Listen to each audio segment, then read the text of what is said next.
बिस्मिल्लाहिर्रहमानिर्रहीम। अस्सलाम वालेकुम नाज़रीन, आप देख रहे हैं दिलास चार। मैं हूँ यासिर रशीद और मेरे साथ हैं सीनियर सहाफ़ी राना मोहम्मद अजीम साहब। नाज़रीन, आज पाकिस्तान पीपल्स पार्टी के चेयरमैन ने पाकिस्तान मुस्लिम लीग नून पर हुकूमत की सहूलतकार होने का इल्ज़ाम आयद किया है। उनका ये कहना था कि नून लीग अपोजिशन का किरदार अदा करे या फिर ये तस्लीम कर ले कि वो पाकिस्तान तहरीक इंसाफ की मौजूदा हुकूमत की सहूलतकार है। इसके साथ साथ उन्होंने फिर से आज ऐलान किया कि अगले इंतखाबात के बाद तमाम सूबों में और वफाक में पाकिस्तान पीपल्स पार्टी की हुकूमत होगी। नून लीग की तर्जुमान जो पंजाब की तर्जुमान है अज़मा बुखारी, उन्होंने आज प्रेस कॉन्फ्रेंस की और प्रेस कॉन्फ्रेंस में हुकूमती हलकों पर काफ़ी गोलाबारी की है। उन्होंने हुकूमत की 3 साला कारकर्दगी पर भी सवाल उठाया है। देखना यह है कि आने वाले दिनों में अपोजिशन मुत्तहिद होकर चलेगी या अपने तहीं चलेगी। एक बहुत बड़ा सवाल है कि पाकिस्तान पीपल्स पार्टी और पाकिस्तान मुस्लिम लीग नून क्या सोच रहे हैं। राना साहब की तरफ बढ़ते हैं। राना साहब, पीपल्स पार्टी और मुस्लिम नून के जो बैकडोर राबिते थे, अगर वो राबिते हैं तो फिर इतनी गर्मजोशी क्यों है एक दूसरे में? बिस्मिल्लाहिर्रहमानिर्रहीम। अस्सलातु वस्सलामु अलैका या सय्यदी या रसूलल्लाह, अस्सलातु वस्सलामु अलैका या सय्यदी या हबीबल्लाह। यासर, मुस्लिम लीग नून और पीपल्स पार्टी में बड़े करीबी राब्ते शुरू हो गए थे। कल के दिन में भी एक राब्ता हुआ, उससे पहले भी एक राब्ता हुआ और उन राब्तों में ये चीज़ें फ़ाइनल हो रही थी कि ये एक पार्लियामेंट के अंदर मुश्तरका तौर पर भरपूर सियासी ताकत का मुजाहरा करते हैं और उस सियासी ताकत के मुजाहरे में ही अपने बहुत से मामला दुरुस्त भी करेंगे और हुकूमत को ये बावर कराएंगे कि हम किसी वक्त भी आपके साथ कुछ भी कर सकते हैं। इवन बिलावल ने यहाँ तक कह दिया था, बिलावल भुट्टो साहब ने, कि हम कुछ ऐसे हुकूमती लोगों को भी अपने साथ रख लेंगे कि जब किसी जगह बाकायदा गिनती शुरू होगी, बाकायदा किसी जगह काउंटिंग होगी, तो वो लोग वहाँ पर गैर हाज़िर होकर ये साबित कर देंगे कि वो हमारे साथ हैं।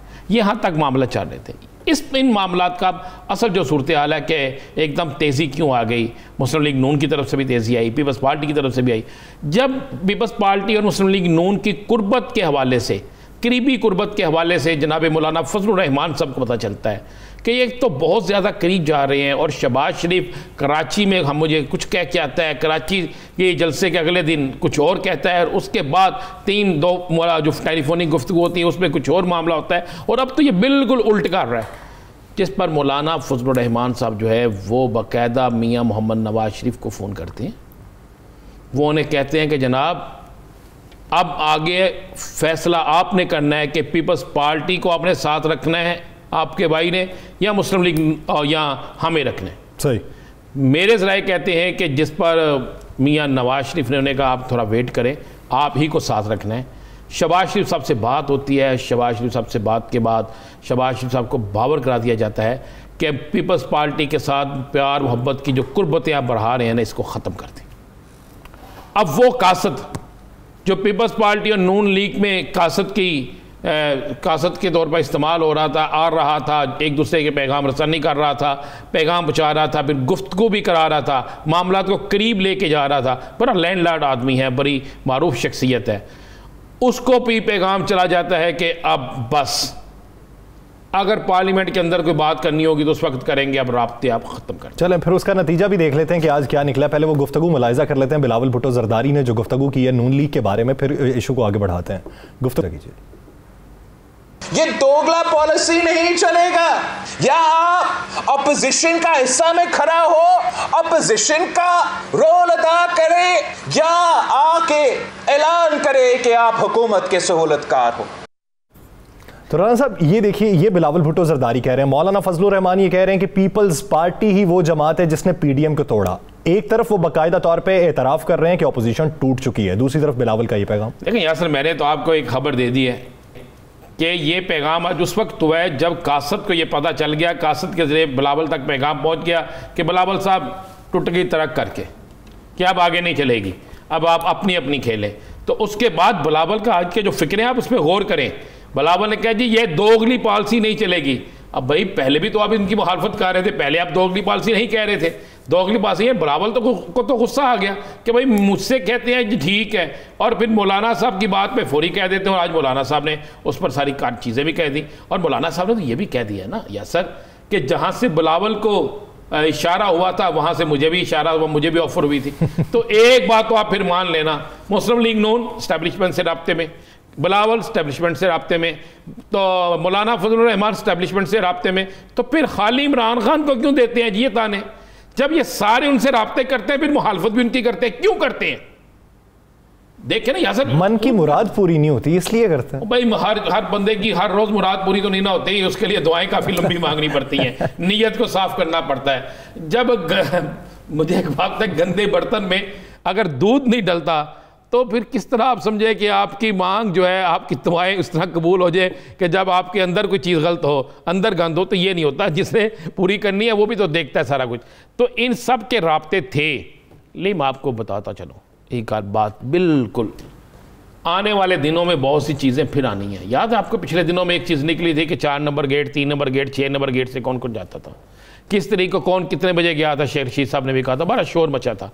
लेकिन आने वाले दिनों में फिर एक शोर मचने वाला है, क्योंकि ये बात तो आ नहीं रहे।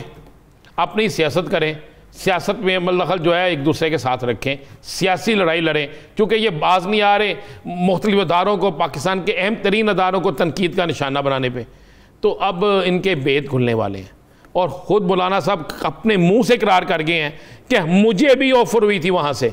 भाई कोई ऑफ़र मांगता है तो ऑफ़र होती है ना, जब आपके राब्ते नहीं है तो ऑफ़र कहाँ से होगी। इसी तरह बुरावल साहब है, इसी तरह शहबाज शरीफ साहब हैं, वो पिंडी के इस्लामाबाद के काफ़ी चक्कर लगाते हैं। मरियम साहबा जो हैं उनको अभी ऑफ़र वो कोशिश करती हैं, हो नहीं रही। या सर आने पीपल्स पार्टी नून लीग में गई है, टूट गई, बिल्कुल ख़त्म हो गई है। और ये इसकी शर्त ये थी, और ये इसमें ख़त्म कराने में इस दफ़ा रोल अदा किया है मौलाना फजल रहमान ने। मौलाना फजल रहमान सीधे हो गए हैं, बिल्कुल सीधे। वो कहते हैं कि नून लीग अगर पीपल्स पार्टी के साथ जाएगी तो मैं नून लीग को छोड़ दूँगा। ये मौलाना ने वाज़े क्लियर कह दिया। उनके गुफ्तगू, उनके स्टाइल, हर चीज़ में ये वाज़े हो गया। क्योंकि मौलाना की टीम जितनी है, जो मौलाना की सबसे बड़ी टीम है सिंध में, अगर आप वो टीम देखें जो वहाँ पे स्ट्रीट पावर है उनके पास, तो वो तो पीपल्स पार्टी के ख़िलाफ़ है। तो उन्होंने मौलाना साहब को कह दिया, मौलाना साहब पीपल्स पार्टी किसी सूरत में बर्दाश्त नहीं। अब आने वाले हालात में यासर बड़ा मुश्किल है। अगर मौलाना पीपल्स पार्टी की खुल के मुखालफत कर रहे हैं तो किस तरह नून लीग पार्लियामेंट के अंदर जो है अहम तरीन जो बिल्स हैं उन पे पीपल्स पार्टी की हमायत ले सकेगी। दूसरी तरफ आज आपको पता है कि हमारे ही चैनल के एक प्रोग्राम में नैयर बुखारी साहब ने क्या कहा है कि मियाँ नवाज शरीफ अदालत की इजाज़त से नहीं, किसी और की इजाज़त से किया। वो पहले भी कहते रहे हैं, ये वो तो हमारे प्रोग्राम में भी कह चुके हैं। तो ये तो मामला किसी और तरफ चला गया है। अब तो आप सामने ना वो 88 वाला इलेक्शन होगा जिसमें पीपल्स पार्टी नून लीग को, नून लीग पीपल्स पार्टी को, कोई जहाज से पर्चियां फेंकता था तो कोई किसी को कुछ कहता था। अब वही चलेगा। और इसमें फ़ायदा जो मुझे नज़र आ रहा है ना इस लड़ाई में फिर लॉटरी निकल आएगी पीटीआई की। ये बिल्कुल ये देख लीजिएगा, पीटीआई की जो है ना इसमें लॉटरी निकल आएगी। जो जावेद लतीफ़ साहब ने गुफ्तगू की है उनकी वापसी के हवाले से वो भी मुलाहिजा कर लें। दो तरह से नवाज शरीफ को लाया जाने की सोच है।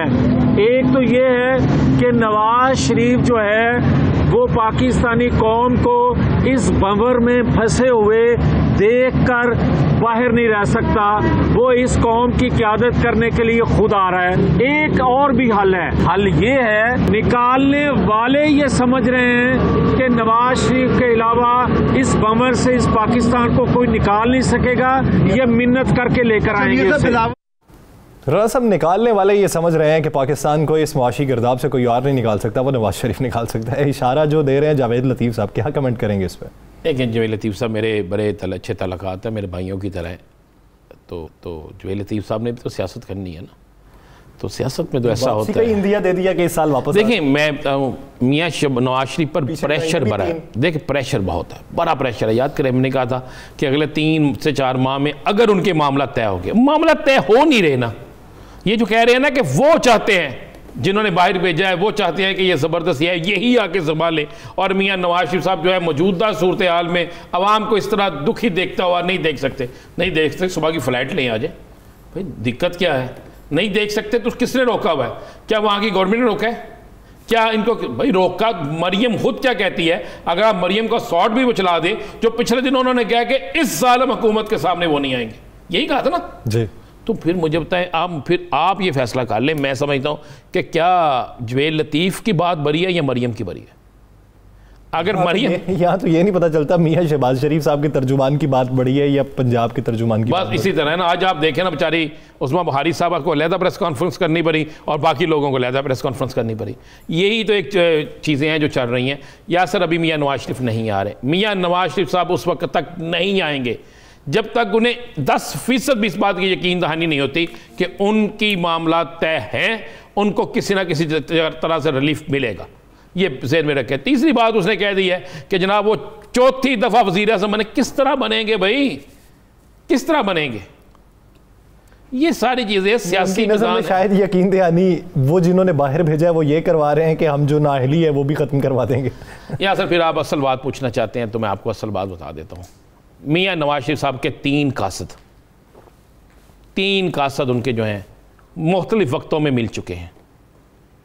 उन तीन कासद ने एक गैर मुल्की हमारे हमसाया मुल्क के थ्रू भी अपनी भरपूर कोशिश कर चुके हैं, जिस पे वो नाकाम हुए। उस नाकामी के बाद फिर उन्होंने एक आखिरी कोशिश की थी, जो एक मुलाकात जो बड़ी वायरल हुई, कि उस मुलाकात के ज़रिए कुछ कुव्वतों को ये पैगाम भेजा जाए कि जनाब मैं इस मुल्क के अंदर अहम तरीन शख्सियत मुलाकात करके ये तासर दिया जाए कि मैं जो चाहूँ वहाँ करवा सकता हूँ। ये मुलाकात उल्ट पर गई। तीनों कासद जो हैं उनको इनकार हो चुका है। अब चौथा कासद जो है उसको इनकी बेटी नहीं चलने दे रही। चौथा कासद जो है उसको उनको तो इनकी बेटी नहीं चलने दे रही। तो क्या होगा? असल बात आप पूछना चाहते तो मैं आपको बता देता हूँ। चले मुझे कहेंगे तो मैं तारीखें बता दूँ, किस किस तारीख को कौन कौन सा कासद मिला था, सारा कुछ बता दूंगा। सारी चीज़ें मौजूद हैं, ये नहीं इनकार कर सकते। तो अब मियां नवाज शरीफ जो है पॉजिटिव रिस्पांस नहीं मिल रहा भाई। बात उसकी वजह आप ज़रा, बहुत सी चीज़ें टीवी पे चल नहीं रही, बहुत सी गुफ्तगू टीवी पे चल नहीं रही। चंद दिन पहले इन्होंने वहाँ पे अपने दफ्तर से जब घर की तरफ जा रहे थे तो मीडिया से जो गुफ्तगू की थी उसमें फिर इन्होंने दारों को तनकीद का निशाना बनाया था। इनकी तरफ से बहुत सी चीज़ें ऐसी हैं जो खुल के सामने आ रही हैं। तो अब मुझे बताएं, पाकिस्तान उस वक्त उस पोजीशन में खड़ा है कि यहाँ पर पूरी दुनिया पाकिस्तान पे इत्माद कर रही है। पूरी दुनिया जो है समझती है कि महफूज तरीन मुल्क पाकिस्तान है। अमरीकी अपने फ़ौजियों को उतारते हैं तो पाकिस्तान में, बाकी मुल्क के लोग जो हैं वो पाकिस्तान को तरजीह दे रहे हैं। इस वक्त अफ़गानिस्तान के मामले पे अरब रियासतें सारी अगर समझती हैं कि किसी जगह से मुज़ाकरात या कोई जगह ऐसी हिस्सा ऐसा है, आज कतर ने भी पाकिस्तान से मुलाकात के बाद फ्लाइट ऑपरेशन बहाल करने का फैसला किया। तो पाकिस्तान को, तो उस वक्त में पाकिस्तान के अदारों को, पाकिस्तान के अहम तरीन अफराद को अगर कोई तनकीद का निशाना बनाता है तो आप समझते हैं फिर उसकी वापसी बाइज्जत होगी? नहीं है उनकी वापसी। बिल्कुल झूठ है, बिल्कुल झूठ है।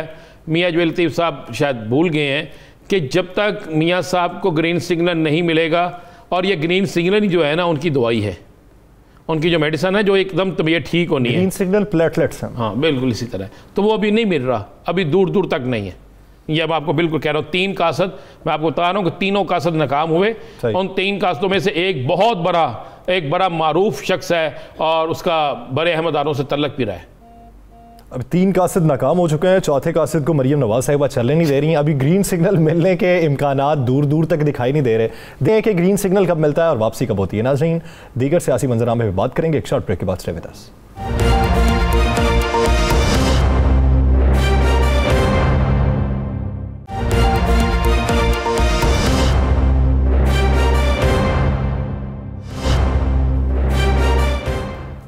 Welcome back. नाज़रीन, अपोजिशन की आपसी लड़ाई हुकूमत को कितनी तकवीयत दे रही है, हुकूमत का बयानिया किस हद तक मजबूत हो रहा है, और हुकूमत की 3 साला कारकर्दगी का कच्चा चिट्ठा जो अपोजिशन खोलना चाहती थी वो उसमें किस हद तक कामयाब हुई और उसने हुकूमत के बयानिए को किस हद तक अवाम में मकबूल होने से रोके रखा। इसी पे बात करेंगे। हमें ज्वाइन किया है सीनियर तजियाकार और सहाफ़ी आरिफ अमीर भट्टी साहब ने। भट्टी साहब, बहुत शुक्रिया आपके वक्त का। भट्टी साहब, अपोजिशन की जानिब से एक दूसरे पर दोगलापन के इल्जामात लगाए जा रहे हैं। आज बिलावल भुट्टो जरदारी साहब ने भी नून लीग पे दोगली सियासत का इल्जाम लगाया है। आपकी नजर में, हम हुकूमती हल्के पे बाद में जाएंगे, अपोजिशन के किस हल्के में दोगली सियासत हो रही है और किन बुनियादों पे हो रही है? बिस्मिल्लाहिर्रहमानिर्रहीम। एक तो राना अजीम साहब को मेरा सलाम अर्ज कर दे। देखे, अपोजिशन ने पहली दफा बिलावल साहब ने सच बोला, अपोजिशन में दोगलापन हो रहा है, तो इस सच को मान लेना चाहिए हमें। तो मेरा ख्याल है इसमें कोई भी बात झूठ नहीं है।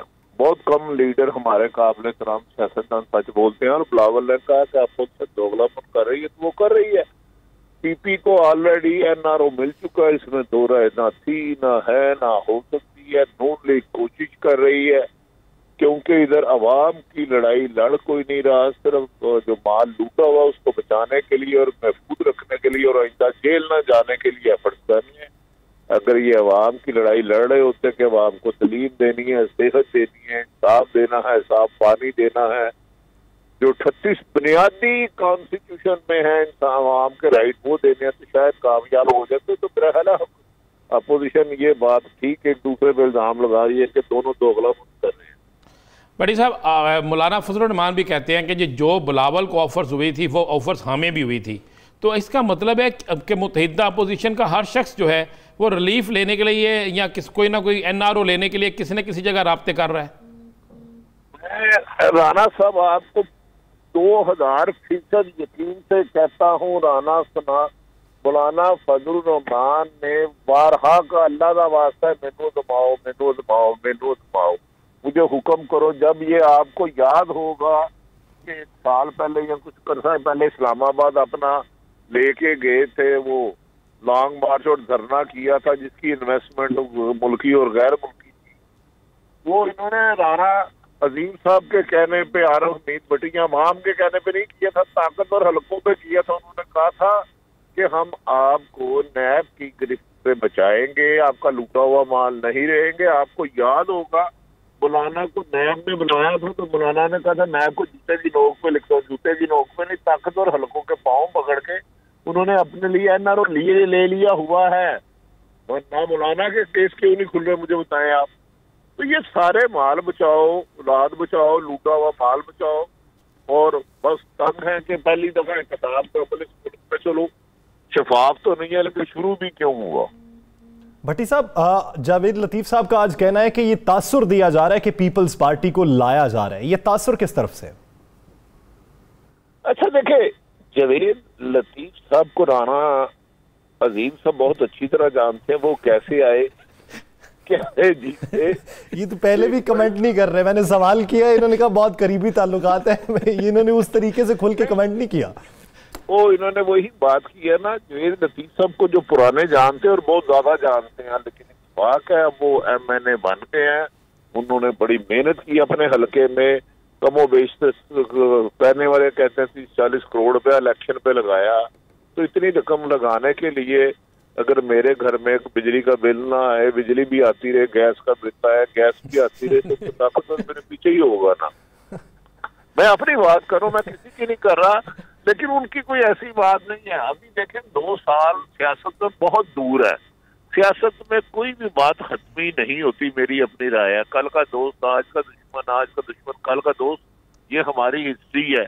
यही मरियम नवाज साहबा थी जो आज मरी बैठ के नई वीडियो की कलेक्शन कर रही है, कौन सी आएगी, जो मोहतरमा बेनजीर भट्टो के मज़ार पे गई थी, जुल्फ़कार अली भट्टो के मज़ार पे गई थी, और अब मौलाना फजलुर रहमान कहते मुझे और शहबाज शरीफ कह रहे थे नहीं बेटा अब यंग जनरेशन हो आगे आओ। तो ये मफादात की सियासत है, लूटे हुए माल बचाने की सियासत है, इसमें अवाम का ना तल्लक था, ना है, ना हो सकता। भट्टी साहब, अभी आपने बात की वीडियो की, क्या मुस्लिम लीग नून कोई नई वीडियो, कोई नई चीज सामने ला रही है? राना साहब, ये बात इतनी मेरी और आपकी सच है, ये वॉर शुरू हो गया, और इस दफा कुछ ऐसों के बारे में मैं ये नहीं कह रहा लाजमी आ जाएगी, मैं बारहा कहता हूँ, उस पे काम भी शुरू हो गया है। और मुझे जो आज वो मिलने गया था, अगर आपसे में मिले तो इस दफा शायद पिछली दफा से वीडियो मुख्तलिफ हो, मुख्तलिफ शख्सियात की हो, लाते या नहीं लाते इसका हतमी फैसला मोहतरम नवाज शरीफ ने करना। लेकिन इसके लिए माहिरीन चल जो बैठ गए हैं, मुझे बताया ना 3 साल केस चलता रहा, ट्रायल में आपने सबूत नहीं दिया, अब वही एक सबूत है। लेकिन अगर वो ये खेल खेलेंगे तो मेरा ख्याल है मुनासिब नहीं होगा सियासत में। सियासत में एक दूसरे का एहतराम जरूर होना चाहिए, इख्तिलाफ राय अपनी जगह। तो भट्टी साहब, आप क्या समझते हैं कि आने वाले इलेक्शन में अगर पंजाब में लेवरेज मिलती है PTI के अलावा, तो किस जमात को मिलेगी, नून लीग या पीपल्स पार्टी? पीपल्स पार्टी तो मेरे ख्याल में आज तक इस वक्त तक रेस में ही नहीं है, रेस में ही नहीं है। अगर ताकतवर हल्के ने जिस तरह जुनूबी पंजाब पिछली दफा इमरान खान की झोली में डाला गया था तो कर दे, वरना 2008 से लेके राना साहब से मिलने आसफ अली जरदारी और बिलावल साहब 100 से ज्यादा दफा आए हैं। एक को MNA नहीं टूटा, एक MPA नहीं टूटा, एक काउंसलर नहीं टूटा, एक यूनियन नादम नहीं टूटा। यहाँ अगर कोई टूटे हैं PTI नून लीग के तो मुझे उनके नाम बता दें। तो पीपल्स पार्टी वैसे अपना लहू गर्म करने का एक बहाना रख रही है। अभी तक तो उनकी अवाम रूट स्ट्रीट पावर नहीं है उनके साथ, पंजाब में मिनिमम। ये मेरी राय है, कल को इलेक्शन बताएंगे। भट्टी साहब, एक आखिरी सवाल, आप समझते हैं कि मियां मोहम्मद नवाज शरीफ साहब इस साल में वापस आ जाएंगे? मलक राणा साहब वो इतने बच्चे नहीं है, वो भागे इसलिए थे कि वापिस आना है।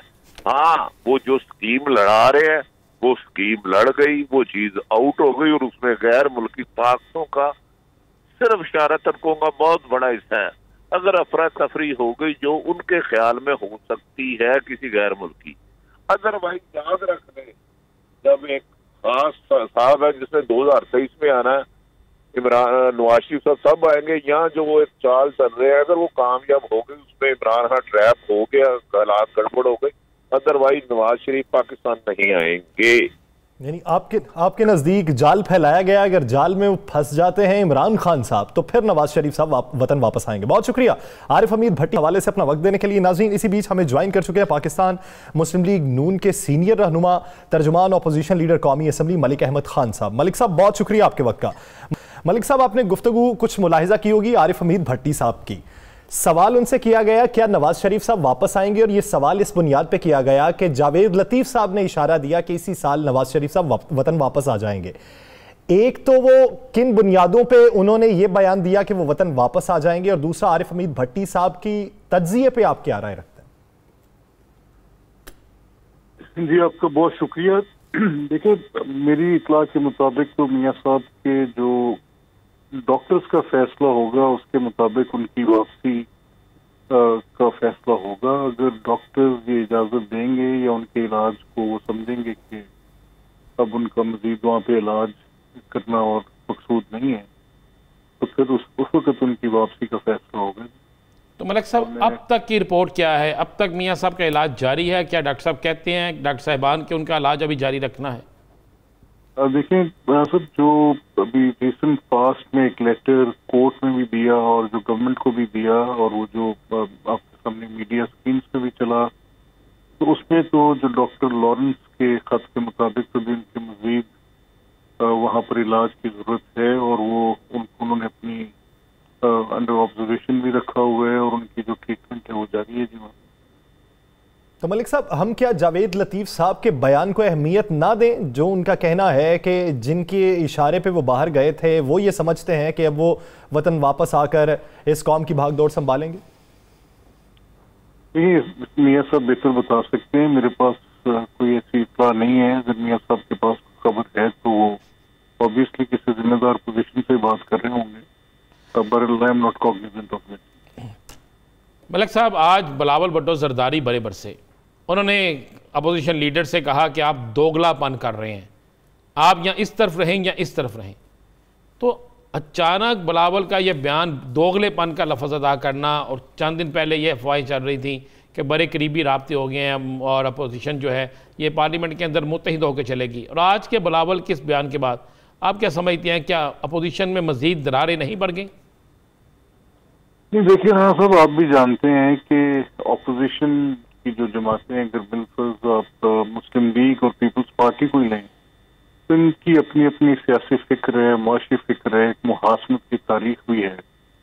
किसी एक इशू पे जैसे पीपल्स पार्टी और मुस्लिम लीग के सदर मुस्लिम लीग नून और बिलावल साहब में एक राब्ता हुआ जिसमें ये appointment of member of election commission की बात थी, तो ये कोई ना तो किसी की सलाह के साथ अपनी पॉलिटिकल एक्टिविटी, दोनों जमातों का आपको पता है कि अपना अपना एक बिल्कुल अलग-अलग तरीक़ाकार है, तो किसी एक इशू पे बातचीत हो भी जाती है, उनको हक हासिल है। वो आज पहले दिन तनकीद थोड़ी कर रहे हैं, वो उनकी ये तनकीद तो एक पिछले 35 साल से हम एक दूसरे की सुनते चले आ रहे हैं, तो मेरा ख्याल है कि कोई खास मायने नहीं रखती कि वो क्या बात कहते हैं और कैसे कहते हैं। मलिक साहब, नून लीग का एक बयानिया था कि वोट को इज्जत दो, अब भी है।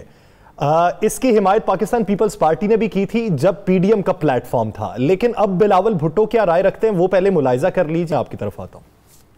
ऐसे नहीं हो सकता है कि वोट की इज्जत की बात हो और जब वोट का इस्तेमाल का वक्त आए या भाग जाए। ऐसे नहीं हो सकता है कि वोट की इज्जत की बात हो और बाय इलेक्शंस की वक्त हो तो आप बॉयकॉट की बात करें। ऐसे नहीं हो सकता है कि वोट की इज्जत की बात हो तो हम कहें कि वोट इस्तेमाल करो, बेजदार को भगा दो, वोट इस्तेमाल करो, इमरान को घर भेजो। अगर आप वोट का इज्जत करते हो तो आप अपना वोट इस्तेमाल तो करो, मिलके मुकाबला करो। ये गिर जाएगा, ये कठपुतली का कठपुतली है।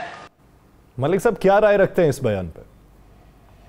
देखिए, ये पीपल्स पार्टी का मौकफ के बुज़दार हुकूमत के खात्मे के लिए, तो मुस्लिम लीग के पास जो नंबर्स हैं वो सिंगल लार्जेस्ट पार्टी 160 के करीब है और पीपल्स पार्टी के आप शामिल कर लें तो 167 है।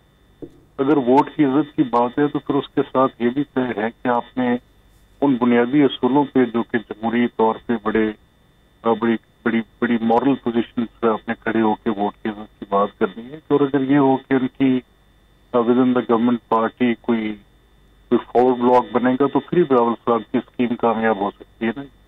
और अगर वो ये समझते हैं कि अददी अक्सरियत ना भी हो और आपके नंबर्स कोई 15 से 20 के करीब कम भी हों और फिर भी ये तहरीक अदम एतमाद पंजाब से बुज़दार को घर करता चलता कर सकती है तो फिर वो कुछ बात थोड़ी सी ऐसे ओवर एम्बिशियस मालूम होती है। लगता नहीं है कि वो जो बात कह रहे गालिबन शायद वो सेनेट के इलेक्शन की बुनियाद पे ये बात कर रहे हैं और उसमें उनका जो मौकफ है कि अगर हम वहाँ पे जीत सकते थे तो यहाँ भी जीत सकते थे। लेकिन डिफरेंस था उस सेनेट के इलेक्शन में क्योंकि वो एक वोटिंग की ऐसी पोजीशन थी जिसमें कुछ इनके अपने तहफ़्फ़ुज़ात उस वक्त शामिल थे विद इन द पार्टी और तरह की पोजीशन थी सेनेट के इलेक्शन की। तो मैं नहीं समझता कि इसके साथ कुछ तरीके अदम एतमाद के साथ भी इस तरह की रिजेम्बलेंस बनेगी।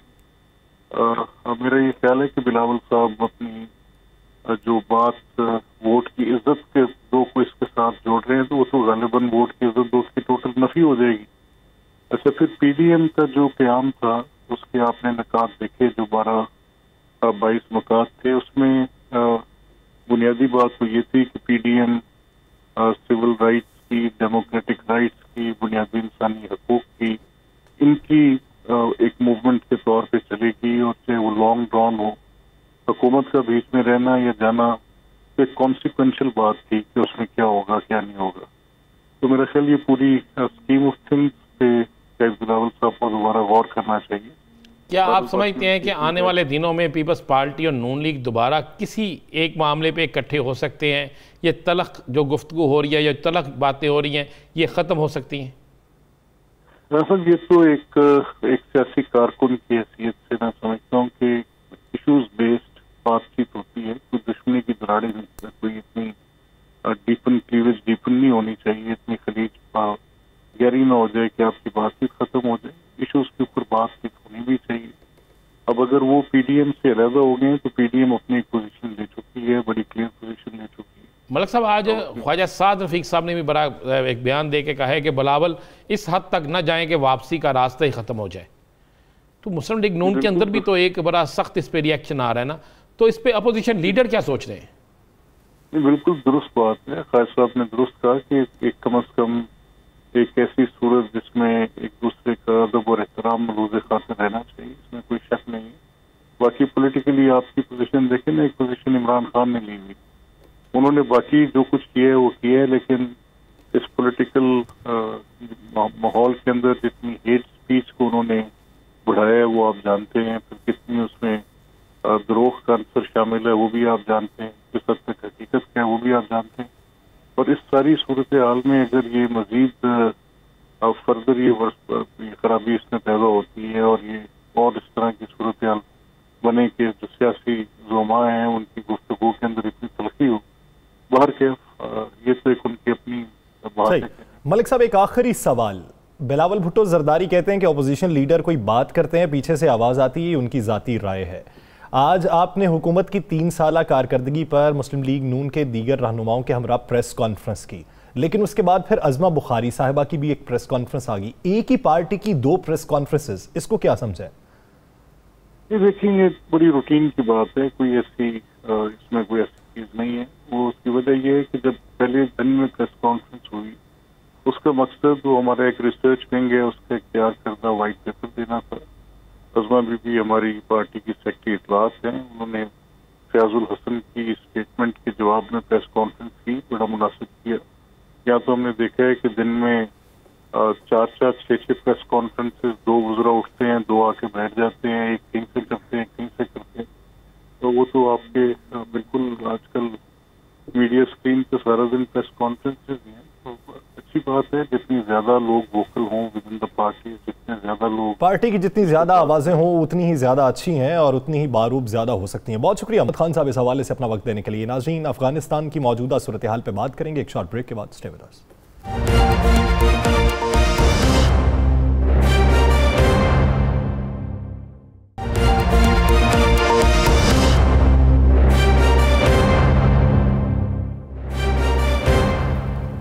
Welcome back. नाज़रीन, अफगानिस्तान की मौजूदा सूरत हाल पे बात करेंगे। अफगानिस्तान की सूरत हाल को लेकर पाकिस्तान का जो किरदार है, आए रोज़ गैर मुल्की सफ़रा और गैर मुल्की वज़राए ख़ारजा पाकिस्तान आते हैं। आज कतर के नायब वज़ीर आज़म पाकिस्तान आए। अफगानिस्तान की सूरत हाल पे जो बातचीत हो रही है, आने वाले दिनों में अफगानिस्तान की सूरत हाल किस हद तक मुस्तहकम होगी। तकरीब हलफ बर्दारी के लिए जिस तारीख का इंतखाब किया गया वो 9/11 है, यानी 11 सितंबर को तकरीब हलफ बर्दारी होगी। ये एक पैगाम भी दिया जाएगा।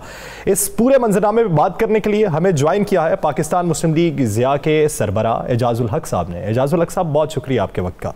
एजाजुल हक साहब, मौजूदा सूरत हाल अफगानिस्तान की कैसे देख रहे हैं?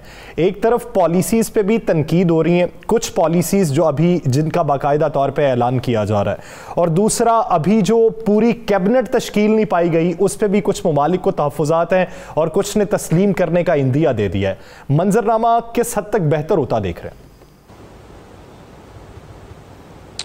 बिस्मिल्लाहिर्रहमानिर्रहीम। मैं समझता हूँ कि बहुत अच्छी पेशरफ्त हुई और बड़ा सोच समझ कर उन्होंने और बड़ी डिलिब्रेशंस करके कई दिन शूरा उनकी बैठी है कंधार में और सब ने मिलकर ये फैसले किए हैं।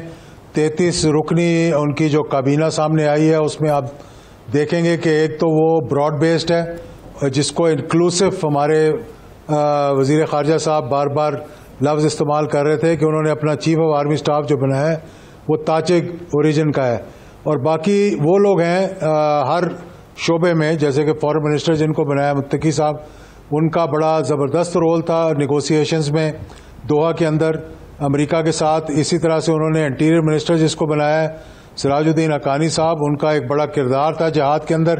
तो वो लोग लेकर आए हैं वो जिन्होंने कुर्बानियाँ दी हैं, और मैं ये समझ रहा हूँ कि जो तहफ़्फ़ुज़ात थे वो तो तहफ़्फ़ुज़ात उनके रहेंगे वेस्ट के थोड़ा बहुत, लेकिन ये भी आप देखेंगे आगे चलकर कि अमेरिका और यूरोपियन यूनियन और जो मगरबी ममालिक है वो इग्नोर नहीं कर सकते अफगानिस्तान को। उनका बहुत कुछ एट स्टेक है वहाँ पे। वो कभी भी नहीं ये चाहेंगे कि अफगानिस्तान जो है वो टोटली रूस और चीन के हवाले हो जाए।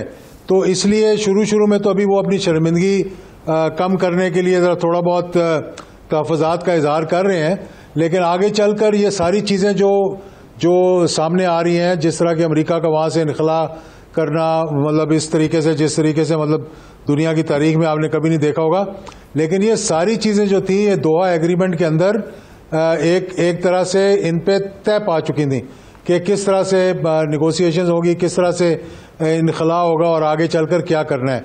तो मैं समझता हूँ कि आने वाले दिन जो है वो अच्छे होंगे, अमन और अमान की सूरत हाल होगी, लेकिन फाइनेंशियल स्ट्रैंगुलेशन जो है जो वेस्ट कर रहा है इस वक्त, जिस तरह के उनके पैसे मंजूमत किए हुए हैं, ये वॉर क्राइम्स में आना चाहिए। देखिए ना, ये आपने वहाँ से 20 साल वहाँ पर हर किस्म की जो है वो डेजी कटर से लेकर और मदर ऑफ ऑल बम्स आपने इस्तेमाल किए, और उसके बाद कितने लाखों लोग जो है वहाँ पर शहीद हुए। सब कुछ आपने तबाह कर दिया, कुछ आपने वहाँ पर बनाया नहीं, कोई रिकन्स्ट्रक्शन नहीं की, कोई स्कूल खड़े नहीं किए, कोई अस्पताल खड़े नहीं किए, कोई कॉलेजेस नहीं बनाए। और अब आप तो ये कर रहे हैं कि तालिबान जो है वो अपने रवायत को छोड़कर, कल्चर को छोड़कर वो जो है वो जीन्स के अंदर बच्चियों को ले आए। लेकिन आपको एक अच्छी खुशखबरी ये भी मैं बताता चलूं कि उन्होंने बच्चियों के स्कूलों का, कॉलेजों का आगाज़ कर दिया है। लेडी डॉक्टर्स ने अस्पतालों में काम करना शुरू कर दिया है और अपने तरीक़ेकार से उन्होंने एक ब्रॉड बेस्ड गवर्नमेंट भी तश्कील दे दी। और बड़ी अच्छी बात जो उन्होंने की, ये जो 6 माह के बाद जो लोहे जिरगा होगा, ग्रुप है वो पंचशेट से तो भाग गया, लेकिन उन्होंने एक मुतवाज़न हुकूमत कायम करने का ऐलान कर, मुतवाज़ी हुकूमत कायम करने का ऐलान कर दिया। ये ऐलान उन्होंने किया, उनसे ऐलान कराया गया, उनके साथ कुछ कुव्वतें हैं, क्या मामला है? देखिए, उनसे ये ऐलान करवाया गया था, उन्होंने वो खेल गए हैं उनके हाथों में जो वहाँ पर बर्बादी लाना चाहते हैं, जो वहाँ पर अफरा तफरी लाना चाहते हैं, जो वहाँ पर एक सिविल वॉर लाना चाहते हैं। उनकी ख्वाहिश थी कि लाखों की तादाद में फिर से वहाँ लोग जो है हिजरत करके पाकिस्तान और उज़्बेकिस्तान और ताजिकिस्तान चले जाएं। अब उन्होंने इनसे मज़ामती ऐलान तो करवा दिया, लेकिन आप देखें ना कितनी कोशिश की तालिबान से अहमद मसूद के साथ और अमरुल्लाह सालेह, इसके बावजूद कि उसने पाकिस्तान को अच्छा नहीं कहा, तालिबान के बारे में भी उसने उनको दहशतगर्द कहा और क्या नहीं कहा। उसके बावजूद उन्होंने एक तो आम माफ़ी दी और उन्होंने कहा आए मिलकर बैठे, लेकिन उनके जो मुतालबात थे उन मुतालबात में वो एक state within a state बनाना चाह रहे थे। वो कहते हमसे जो मिलने आए आप नहीं पूछेंगे, हम अपनी फ़ौज रखेंगे। तो ये तो नहीं हो सकता कि आप 2 फौजें रखें एक मुल्क के अंदर और फिर आगे चलकर मज़ामत जो है ज़्यादा आसान हो जानी थी। अब बाहर बैठकर वो कुछ नहीं कर सकेंगे, गवर्नमेंट इन एग्जाइल बना दे, सालों साल लग जाएंगे उस गवर्नमेंट को। इंशाल्लाह जब तक ये तालिबान अगर डिलीवर करना शुरू कर देंगे, चाहिए इस वक्त ये है कि पाकिस्तान उनकी पूरी तरह से इमदाद करे, खाने पीने की अशिया। बहुत से ऐसे फिलैंथ्रोपिस्ट ग्रुप हैं पाकिस्तान के अंदर जिनसे मेरी गुफ्तगू हुई है, जो वहाँ पर अस्पताल भी बनाना चाहते हैं, वहाँ पर खाना भी भिजवाना चाहते हैं, वहाँ पर हर चीज पहुँच भी गया है। आज एक C-130 गया, दूसरा कल जाएगा, पहुँच गया और देने के लिए बहुत से लोग तैयार हैं। और ये भी आपको बता दूं कि बहुत जल्द आप देखेंगे कि चाइना, रशिया, ईरान उनको तस्लीम करेगा। थोड़े से चाइना ने तो $31 मिलियन की इमदाद देने का भी ऐलान कर दिया।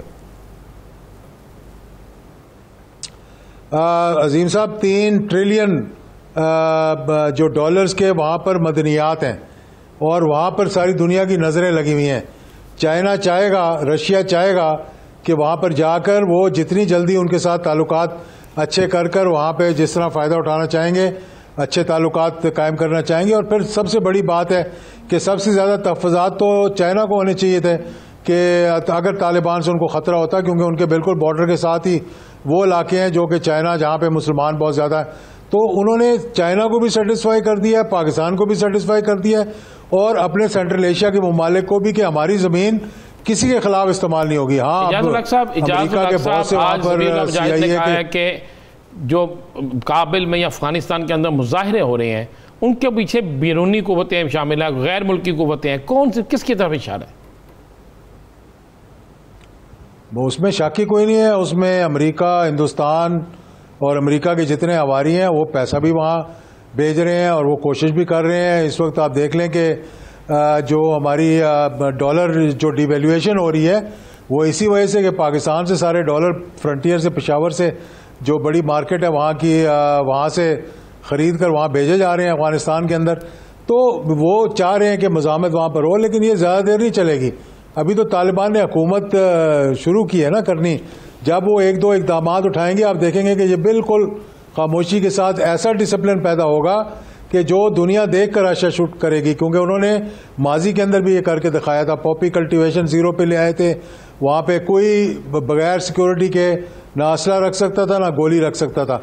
और इंशाल्लाह आने वाले दिनों में भी आप ये देखेंगे आने वाले कुछ सालों में अफगानिस्तान के बड़े यूरोपीय ममालिक और उसके अलावा अमेरिका या उसके हिमायत याफ्ता ममालिक के साथ सिफारती ताल्लुकात क्या देखते हैं।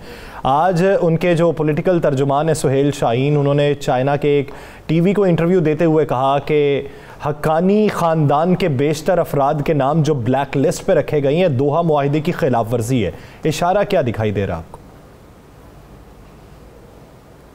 देखें, बिल्कुल उन्होंने सही कहा है। दोहा मुज़ाकरात के अंदर 5000 तो कैदियों को उन्होंने रिहाई का कहा था। बहुत से वो कैदी थे जो कि मतलब दहशतगर्दी के हवाले से उनको जिनको दहशतगर्द कहा जाता था वो थे तो मुजाहिद थे। इसी तरह गुंतानामो बे के अंदर आपने देखा कितने लोगों को रखा। मुल्ला ब्रादर जो थे वो लिस्ट पे थे। उनके जो नए प्राइम मिनिस्टर हैं मोहसिन खुन, वो भी उनकी दहशतगर्दों की लिस्ट पे थे। और इस तरह बहुत से लोग हैं। और सिराज हक्कानी अब जो है वो इंटीरियर मिनिस्टर हैं वहाँ के। इसी तरह जो ताजिक उन्होंने चीफ ऑफ आर्मी स्टाफ बनाए हैं वो भी उनकी लिस्ट पे थे। तो इस तरह तो मैं नहीं समझता कि ये दोहा मुज़ाकरात के अंदर उन्होंने ये बात तय की थी और फिर उन्होंने बाद में इनको दहशतगर्द कहना भी छोड़ दिया था अक़वाम मुत्तहिदा के अंदर भी। तो ये थोड़ी बहुत टकटेलियाँ तो चलती रहेंगी, लेकिन मैं नहीं समझता कि अमेरिका ज़्यादा देर तक इतना एग्रेसिव होगा कि वो बिल्कुल ही अफगानिस्तान को देखें। दूसरी बात जो है पाकिस्तान के लिए तो ये विन विन सिचुएशन है। अमेरिका भी नहीं चाहेगा कि वहाँ पर अमन व अमान ना हो, वहाँ पर अच्छी हुकूमत ना चले, उनको फाइनेंशियली मजीद स्ट्रेंगुलेट करें। वो इसलिए नहीं चाहेगा कि माजी के अंदर चाहे अफगानी उसके अंदर मुलव्वस नहीं थे, लेकिन इल्ज़ाम तो उसामा बिन लादेन पे ही लगा था ना कि वो अफगानिस्तान में बैठ कर ये सब कुछ करवा रहे थे। तो अमेरिका नहीं चाहेगा कि ये दोबारा से अलकायदा और जायश और इस किस्म के वहाँ पर जो है फितने वो वहाँ पर दोबारा से सर उठाएं। तो इंशाल्लाह आप देखेंगे कि यूरोपियन यूनियन भी वो सारे अमेरिका के इशारे पे चलते हैं। बरतानिया ने भी कहा कि हम उनके साथ राब्ता रखना चाहेंगे। वो सब के सब तस्लीम भी करेंगे और इंशाल्लाह आप देखेंगे कि मुस्लिम लीग नून जो है वो बड़ी बुलंद दावे कर रही है। वो कह रही है कि मियां नवाज शरीफ इसी साल में वापस आ रहे हैं। और जवेद लतीफ़ ने कहा जी जिन लोगों ने उन्हें वापस भेजा था वो समझते हैं, जिसकी तरफ उन्होंने इशारा किया कि वो समझते हैं कि नवाज शरीफ के बगैर आप पाकिस्तान कोई नहीं संभाल सकता। आप क्या समझते हैं, नवाज शरीफ वापस आ रहे हैं? और दिल्ली दूरस्त आना चाहिए उनको। मैं तो समझता हूँ कि जाना ही नहीं चाहिए था उनको सबसे पहले। और अगर इलाज के लिए गए थे तो जितने दिन अस्पताल में रहे थे उसके बाद उनको चाहिए था कि पाकिस्तान वापस आ जाते। अब वो इस इंतज़ार में बैठे हैं कि कोई एनआरओ हो जाए। अब वो एनआरओ के इंतज़ार में तो मतलब बहुत से लोग बैठे हुए हैं। कई पीडीएम की जमातों ने एनआरओ कर भी लिया है। उसमें से आप पीपल्स पार्टी को देख रहे हैं, उसमें आप देख रहे हैं शहबाज शरीफ साहब की रिहाई देख रहे हैं। उसके अंदर ये सारा उसी का हिस्सा था जो वो कोशिश कर रहे हैं। अब दो तरीके उन्होंने इस्तेमाल किए। मौलाना फजलुर रहमान जो कहते हैं कि बिलावल भुट्टो को जहां से ऑफर थी वहां से मुझे भी थी, तो अगर वहां से उन्हें ऑफर थी तो क्या उन्होंने ऑफर छोड़ दी? और अगर छोड़ दी तो उसमें क्या मंतिक थी? देखिए मौलाना फजलुर रहमान साहब तो टॉप पोजीशन मांगते हैं ना। माजी के अंदर भी उन्होंने वजीर आज़म बनने के लिए आपको मालूम है कि अमेरिका के सफारत खाने से भी राब्ते किए थे। तो वो छोटी मोटी बात पे आते नहीं है, वो बहुत बड़ी गेम खेलना चाह रहे हैं। लेकिन मैं जो बात कर रहा था मेरा उससे थोड़ा सा हट गया हूँ। मैं ये कह रहा था कि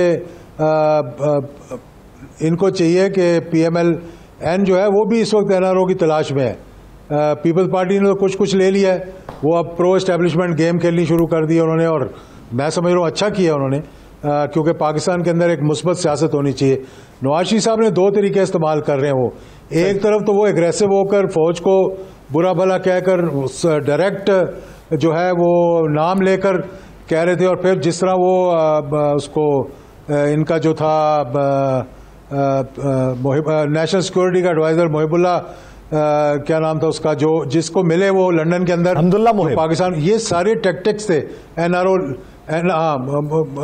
NRO लेने के लिए, ताकि मैं ऐसी पोजीशन इख्तियार करूं कि वो कहें यार बस करो। यानी अगर आपको सियासत मुस्बत तरीके से करना है, अगर आपको मुल्की भलाई का सोचना है, अवाम का सोचना है, तो एक रास्ता इख्तियार कीजिए और वो रास्ता मुल्की मफाद में हो तो वो बेहतर रास्ता होगा। बहुत शुक्रिया ताजुल हक साहब इस हवाले से अपना वक्त देने के लिए। नाज़रीन, द लास्ट स्टार से मुझे और राना अजीम साहब को दीजिए इजाज़त। अल्लाह निगहबान।